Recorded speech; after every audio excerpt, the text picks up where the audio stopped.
Oke, ini saya sudah merekam ya. Mungkin nanti teman-teman ada yang bantu merekam untuk antisipasi kalau misalkan rekaman saya gagal atau gimana ya. Tak tolong PJ untuk bantu merekam meeting kali ini.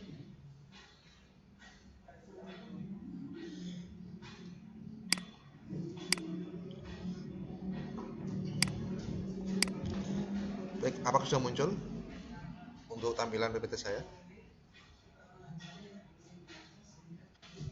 Baik. Hari ini kita akan belajar tentang implementasi kurikulum Merdeka. Nanti saya akan terangkan secara singkat ya, karena nanti masih ada gabungan dengan dosen yang lain.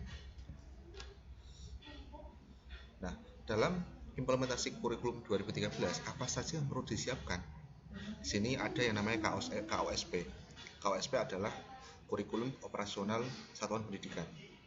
Nah, KOSP ini merupakan istilah baru yang dulunya ketika di kurikulum 2013 itu namanya adalah KTSP, kurikulum tingkat satuan pendidikan.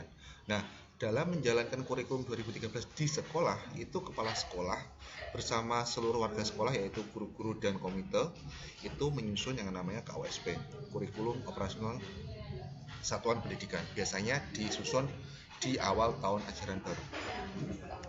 Nah, kemudian ada 3 hal penting dalam kurikulum Merdeka untuk menjadi kurikulum operasional. Yang pertama, ada yang namanya CP dan TP. Masih ingat CP itu apa?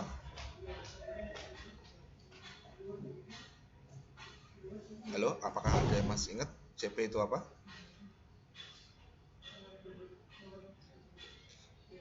Kalau TP? TP? Nah, tujuan. Nah, yang dulunya adalah KI dan KD, sekarang CP dan TP. Nah, kita harus sebagai guru kita harus menerjemahkan dari CP menjadi TP. Teman-teman bisa melihat CP ada di peraturan yang saya share kemarin di referensi pertemuan ke-14.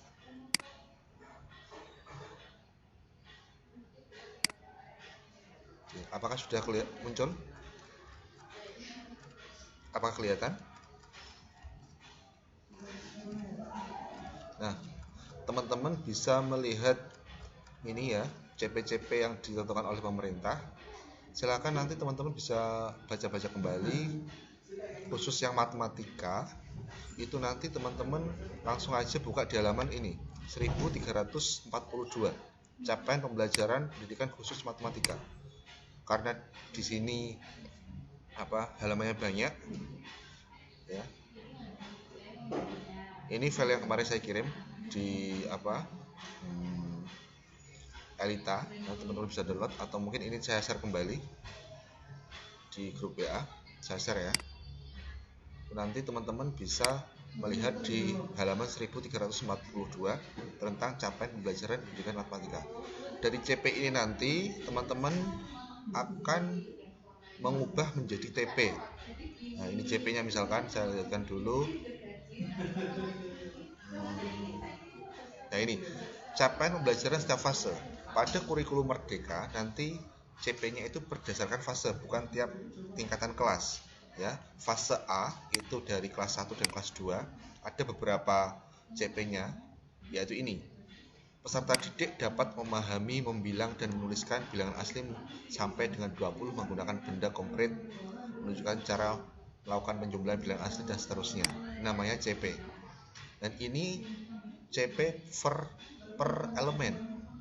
Ada elemen bilangan, aljabar, pengukuran, geometri, dan analisis data. Ini untuk fase A.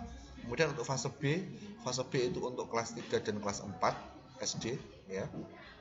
Itu CP-nya adalah peserta didik dapat membilang, mengurutkan bilangan asli sampai dengan 50. Jadi nanti untuk menyusun pembelajaran itu berawal dari CP ini. CP ini diturunkan menjadi TP, tujuan pembelajaran, baru menjadi silabus ya. Silabus itu namanya ATP kalau dalam kurikulum Merdeka. Setelah ATP nanti baru ke modul ajar. Modul ajar itu RPP kalau di kurikulum 2013. Nah, di sini bisa dilihat juga untuk fase B CP-nya adalah ini. Nah, kemudian ini yang fase C. Fase C itu untuk kelas 5 dan kelas 6 sama juga ada capaian pembelajarannya. Nanti teman-teman bisa lihat sendiri. Kemudian ada fase D. Fase D itu untuk anak SMP kelas 7, 8, 9. Jadi capaian pembelajaran pada fase D itu untuk semua tingkatan atau semua jenjang di SMP kelas 7, kelas 8, dan kelas 9. Jadi targetnya itu ada di satu fase itu ya. Kemudian ini yang perlu teman-teman perhatikan, ada fase E. Fase E ini untuk kelas 10. Nah, capaian pembelajarannya itu lebih ringan daripada yang ada di kurikulum 2013. Bisa dilihat di sini pada fase E ya. Fase E itu kelas 10 SMA, itu dia tidak ada pembelajaran tentang aljabar secara khusus. Nah, ini yang ada di sini itu pembelajaran matematika untuk yang wajib, matematika wajibnya. Untuk matematika peminatan nanti ada tentang aljabar dan kalkulus. Ini nggak ada kalkulus juga, ya kan? Kelas 10 nggak ada aljabar, nggak ada kalkulus juga nggak ada. Nanti masuknya untuk kalkulus dan aljabar itu masuknya di matematika peminatan. Di mana Pak untuk mencarinya Pak? Nanti untuk mencari ada di bawah juga. Ya. Kemudian ini fase F. Fase F itu kelas 11 dan 12 ya. Itu ada elemen-elemen dalam capaian pembelajarannya. Masih sama di sini. Kita lihat fase F itu kelas 11 dan 12. Ini kelas 11 dan kelas 12. Ini juga tidak ada kalkulus. Nah, nanti untuk kalkulus masuknya di matematika peminatan. Seperti itu. Nanti teman-teman bisa baca lagi ya. Saya kirim dulu untuk itunya. Nanti saya kirim kembali aja wes. Nah, kembali lagi untuk hal yang penting dalam menjabarkan kurikulum merdeka menjadi kurikulum operasional ya. Yang pertama tadi menerjemahkan CP menjadi TP. Kemudian yang kedua, merancang pembelajaran berbasis proyek, karena memang untuk kurikulum merdeka ini perbedaannya dengan kurikulum sebelumnya, dia kurikulum merdeka lebih berbasis kepada proyek. Jadi untuk pelaksanaan struktur kurikulum di sekolah itu ada dua, yaitu intrakurikuler dan kokurikuler. Nanti ada proyek yang namanya P5, proyek peningkatan profil pelajar Pancasila. Kemudian yang ketiga, menyusun struktur kurikulum. Nah, struktur kurikulum teman-teman bisa lihat di file yang satunya lagi, yang ini, yaitu salinan keputusan Menteri Pendidikan nomor 56/M/2022 terkait pedoman penerapan kurikulum dalam rangka pemulihan pembelajaran. Nah, di sini nanti teman-teman bisa cari jumlah jam pelajaran matematika dalam setahunnya, ada berapa jam pelajaran. Nah, di sini ada semua, tidak hanya matematika tapi semua pelajaran yang ada di tingkat SD, SMP maupun SMA. Saya kasih contoh di sini. Ini adalah alokasi waktu mata pelajaran di SD atau MI kelas 2. Saya carikan yang SMA juga. Nah, ini alokasi waktu mata pelajaran SMA atau MA untuk kelas 12. Asumsi 1 tahun 32 minggu dan 1 JP sama dengan 45 menit. Di sini bisa kita lihat untuk matematika ya. Matematika dalam 1 tahun ya, ini alokasi intrakurikulernya, berarti pembelajaran di dalam kelas itu matematika ada 96 JP. Oke. Kemudian untuk proyeknya, jadi tadi struktur kurikulumnya untuk SMA juga sama, intrakurikuler dan proyek, di mana proyek itu P5 itu harus 20-30% dari total JP. Jadi matematika yang dilaksanakan di sekolah nanti yang di dalam kelas 96 JP jam pelajaran, sedangkan proyek P5 itu ada 32 JP. Oke, seperti itu. Kemudian, nah ini bisa dilihat kurikulum operasional itu berawal dari kita menentukan tujuan pembelajaran dan ATP. Tujuan pembelajaran itu tadi kalau di kurikulum 2013 itu namanya KD ya. KD dijabarkan dari CP. Kemudian untuk ATP itu kalau kurikulum 2013 namanya silabus. Jadi setelah menentukan tujuan-tujuan nanti, kita akan membuat ATP-nya, alur tujuan pembelajaran. Nah, dari ATP dan tujuan pembelajaran, selanjutnya guru akan membuat modul ajar. Ya, modul ajar itu kalau di kurikulum 2013 adalah RPP. Oke, ini panduan untuk membuat modul ajar ada di standar proses Permendikbud Ristekdikti nomor 16 tahun 2022 ya. Kemudian selanjutnya, nah ini pada kurikulum 2013 itu namanya adalah KI dan KD. Kemudian KI dan KD ini dalam kurikulum mereka diubah menjadi capaian pembelajaran dan tujuan pembelajaran. Tujuan pembelajaran dibuat berdasarkan CP. Ya, jadi CP dulu, setelah CP menjadi tujuan pembelajaran TP, setelah TP diubah menjadi ATP. Nah, di sini untuk capaian pembelajaran itu sudah ditetapkan oleh pemerintah tadi. Ada undang-undangnya tadi yang sudah saya tampilkan. Kemudian untuk tujuan pembelajaran dan alur tujuan pembelajaran itu adalah kewenangan dari satuan pendidikan atau kewenangan dari sekolah. Nah, selanjutnya ini konsep tentang capaian pembelajaran. Capaian pembelajaran merupakan kompetensi pembelajaran yang harus dicapai peserta didik pada setiap fase. Tadi bisa kita lihat CP itu ditentukan berdasarkan masing-masing fase ya. Kemudian tadi fase A itu kelas 1 sampai 2 SD, fase B itu kelas 3 sampai 4, fase C kelas 5 sampai 6, kemudian fase D itu untuk SMP atau MTS 789, fase E itu untuk kelas 10, fase F itu untuk kelas 11 dan 12. Jadi CP-nya itu berdasarkan fase, bukan berdasarkan jenjang kelas. Selanjutnya komponen capaian pembelajaran. Nah ini, capaian pembelajaran itu terdiri dari rasional mata pelajaran, kemudian tujuan mata pelajaran, karakteristik, capaian dalam setiap fase secara keseluruhan, capaian dalam setiap fase menurut elemen. Lanjut. Nah, ketika teman-teman guru sudah membuat CP dan ATP, ya, langkah selanjutnya adalah merancang dan melaksanakan pembelajaran serta penilaian, assessment. Jadi dalam pembelajaran itu intinya ada 3. Yang pertama adalah perencanaan, pelaksanaan, dan yang terakhir adalah penilaian, assessment. Nah, tadi urutannya, yang pertama adalah membuat CP dulu, ya, memahami CP. Setelah itu menganalisis CP menjadi TP dan ATP. Setelah itu merencanakan pembelajaran dan penilaian, itu masuk ke dalam modul ajar. Setelah itu melaksanakan pembelajaran dan penilaian. Nah, kemudian penyusunan TP dan ATP. Alurnya diawali dengan analisis capaian pembelajaran ini yang atas.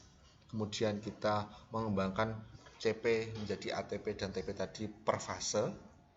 Ini membuat ATP dan TP, TP dan ATP. Kemudian setelah menjadi TP dan ATP, kita akan membuat modul ajar. Modul ajar itu kalau di kurikulum 2013 adalah RPP.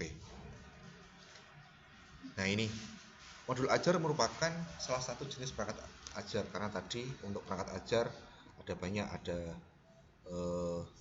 TP dan ATP ya.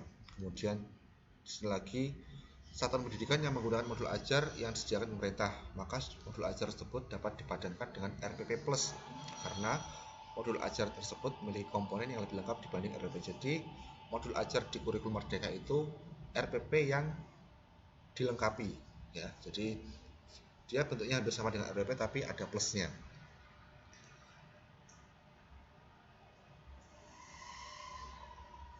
Oke, nanti teman-teman bisa baca lagi terkait dengan modul ajar. Nah ini, dokumen perencanaan pembelajaran sebagaimana dimaksud dalam pasal 3 ayat 3 paling sedikit memuat yang pertama adalah tujuan pembelajaran, kemudian langkah dan kegiatan, dan penilaian. Ini sebenarnya adalah Permendikbudristekdikti nomor 16 tahun 2022 tentang standar proses. Ini nanti saya kirimkan juga di grup ya. Ini masih membahas tentang modul ajar. Modul ajar terdiri dari 3 komponen, yaitu informasi umum, kemudian komponen inti, dan lampiran. Ini hampir sama dengan bagian-bagian ada di RPP ya. Informasi umum terkait dengan identitas penulis dan sebagainya, kemudian komponen inti dan lampiran. Ini coba saya tampilkan contoh modul ajar atau RPP.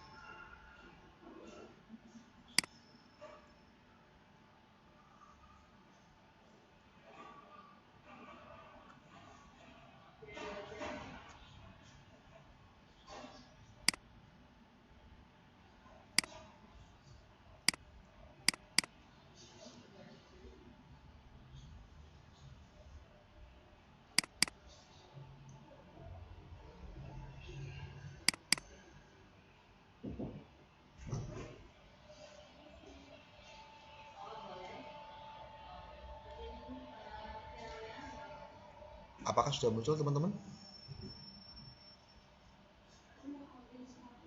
Halo, sudah. Nah, ini contoh modul ajar untuk materi sistem perdaksamaan linear dua variabel dari SMKN 3 Batu, Malang. Nah, ini yang pertama, bagiannya yang pertama adalah identitas, sama seperti RPP ya. Ada nama sekolah, kemudian program keahlian, ini karena SMK. Kemudian fase, karena ini kelas 10 ya, berarti fasenya adalah fase E. Capaian pembelajaran, terus di sini kemudian profil pelajar Pancasila, sarana dan lain sebagainya. Ini yang kedua terkait dengan kegiatan. Di sini ada pembelajarannya seperti apa, tujuannya, kemudian langkah-langkah kegiatannya seperti apa, model pembelajarannya pakai model pembelajaran apa, ya. Nah, ini kemudian ada asesmennya menggunakan penilaian apa, ya. Kemudian ada lampiran-lampirannya. Ini lampirannya LKPD yang digunakan dalam pembelajaran. Nanti teman-teman saya kirimkan ini untuk sebagai contoh ketika nanti teman-teman akan melaksanakan microteaching maupun PLP ketika menggunakan kurikulum Merdeka. Oke, lanjut ke materi tadi. Nah, selanjutnya setelah kita membahas tentang CP, TP, ATP, kemudian tentang apa tadi, modul ajar, selanjutnya adalah proyek profil pelajar Pancasila.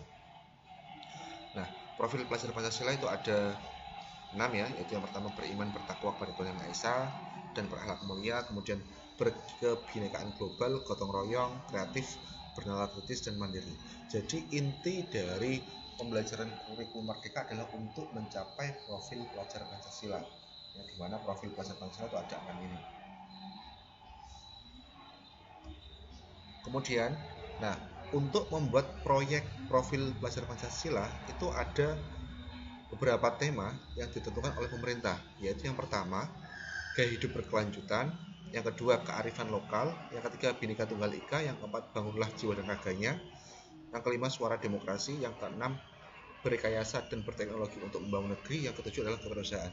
Jadi ini adalah tema-tema proyek yang ditentukan oleh pemerintah ya. Oke, selanjutnya untuk hal-hal penting dalam pelaksanaan proyek profil pelajar Pancasila, yaitu yang pertama, proyek itu dilaksanakan lintas mata pelajaran. Kemudian sekolah memilih tiga tema proyek dilaksanakan dalam 1 tahun. Jadi dalam 1 tahun itu sekolah melaksanakan 3 tema tadi, ada 7 tema yang ditentukan oleh pemerintah. Kemudian waktu pengerjaan proyek adalah 2 minggu sampai 3 bulan. Kemudian menetapkan koordinator dan fasilitator proyek. Jadi setiap proyek itu ada yang namanya koordinator dan fasilitator.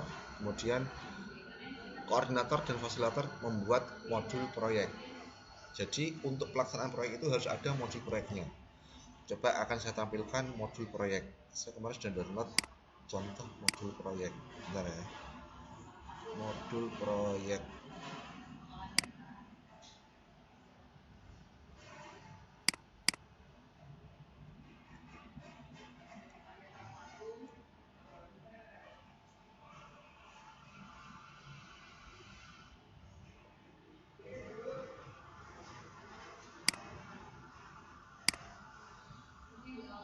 Modul proyek masih saya download gimana ya?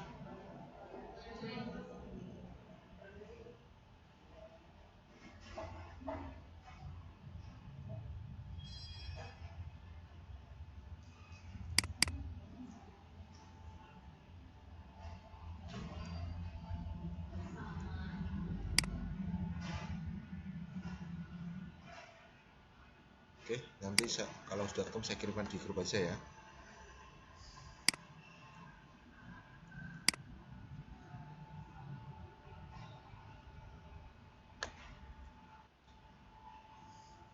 Selanjutnya, nah ini lebih lanjut tentang proyek. Pembelajaran berbasis proyek tidak mengacu pada satu metode pembelajaran yang spesifik. Jadi pembelajaran lintas mapel, kemudian aplikatif, dan dilakukan dalam kelompok. Jadi yang namanya proyek profil Pancasila itu tidak hanya dikerjakan oleh satu individu, namun dikerjakan secara kelompok. Kemudian selanjutnya, nah, pembelajaran proyek ini bertujuan untuk memperkuat profil pelajar Pancasila, di mana profil pelajar Pancasila itu ada 6 tadi yang sudah saya sampaikan di awal tadi. Kemudian dilaksanakan dalam bentuk co-kurikuler, jadi bisa dilaksanakan di luar jam pembelajaran. Kemudian dapat diterapkan dalam model reguler, blok, atau model yang lain. Nah, ini contoh ketika misalkan kita mengambil tema yang pertama kearifan lokal. Itu kita bisa menggabungkan beberapa mata pelajaran karena tadi disebutkan bahwa proyek P5 itu lintas mapel ya. Jadi bisa menggunakan atau menggabungkan dari gabungan IPS, PKN dan informatika. Kemudian tema yang kedua, tema kewirausahaan, kita bisa menggabungkan beberapa mata pelajaran dalam penggunaan atau pelaksanaan proyek profil Pancasila, yaitu prakarya, bahasa Inggris dan matematika. Kemudian tema yang ketiga, gaya hidup berkelanjutan, kita bisa menggabungkan pelajaran IPA, bahasa Indonesia, PJOK dan agama. Nah, ini adalah contoh-contoh kita dalam menggabungkan mata pelajaran untuk menentukan tema yang akan kita gunakan dalam proyek profil pelajar Pancasila. Seperti itu.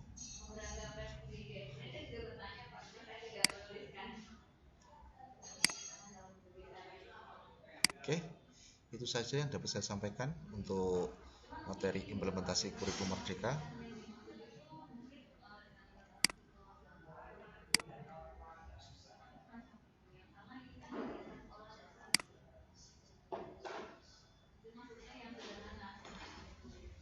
Sambil nunggu dosen yang lain untuk masuk, Bu April dan Bu Rika.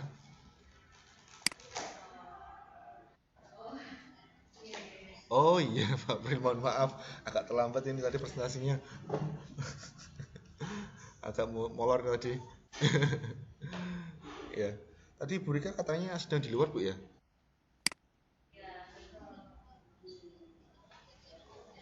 Oh, iya, iya. Monggo Bu April untuk bisa melanjutkan perkuliahan untuk pertemuan terakhir ini. Nggih, monggo.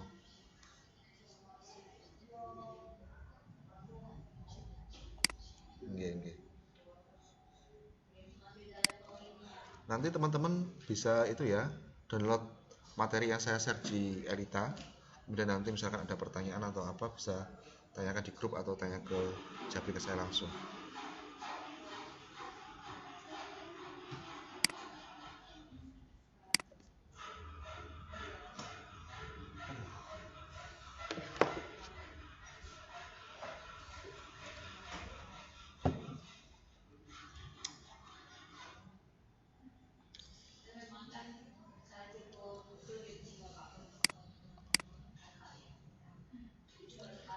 Mohon maaf juga tadi saya menyampaikan agak buru-buru karena ini tadi sudah janjian sama Bu April jam 1 untuk beliau bisa masuk melanjutkan eh, perkuliahan.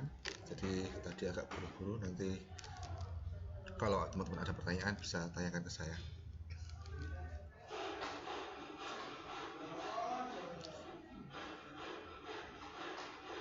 Ini saya share dulu ya di grup ya terkait dengan tadi apa perundang-undangan dan contoh modul ajar.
lemot ya.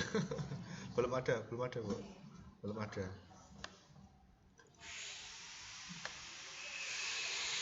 Iya, saya rekam Bu.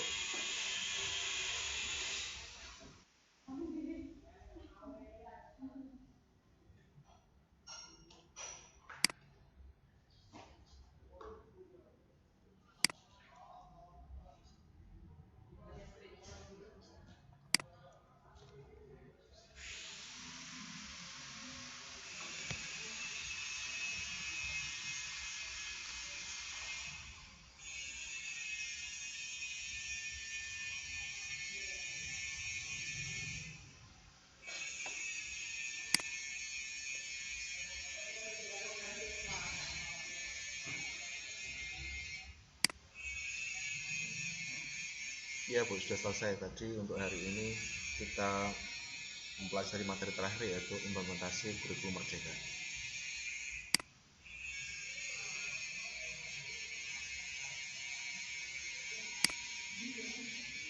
Sudah saya sampaikan di awal juga tadi Bu.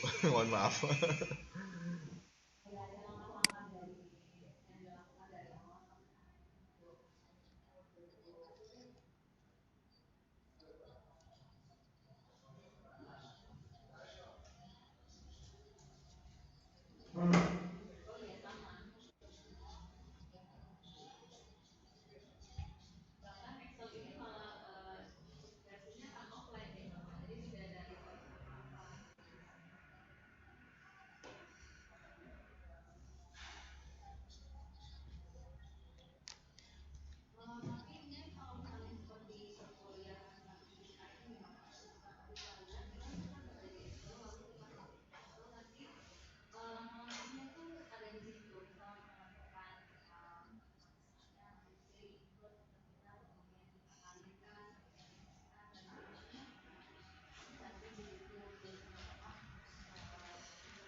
Ya, terima kasih Bu April.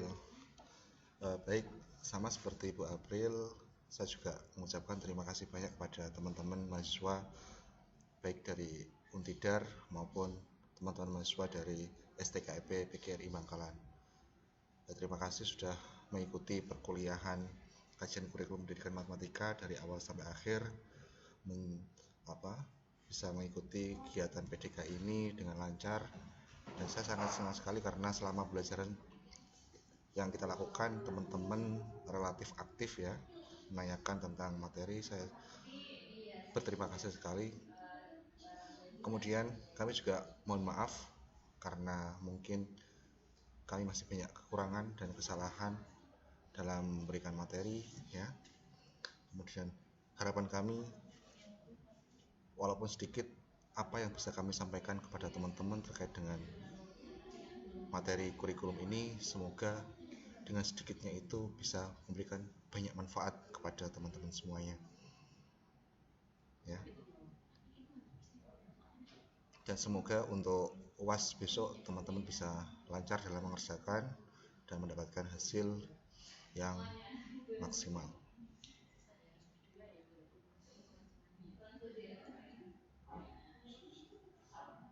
Terus bagaimana Pak Bril ini? Masih lanjut atau gimana? Sudah.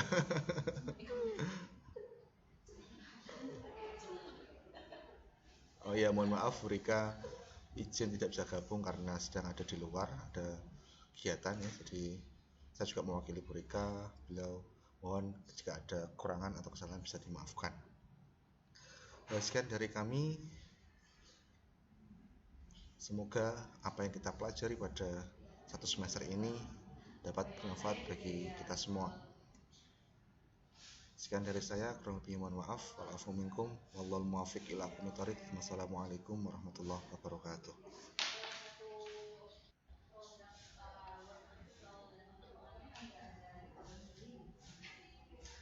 Iya, sama-sama. In,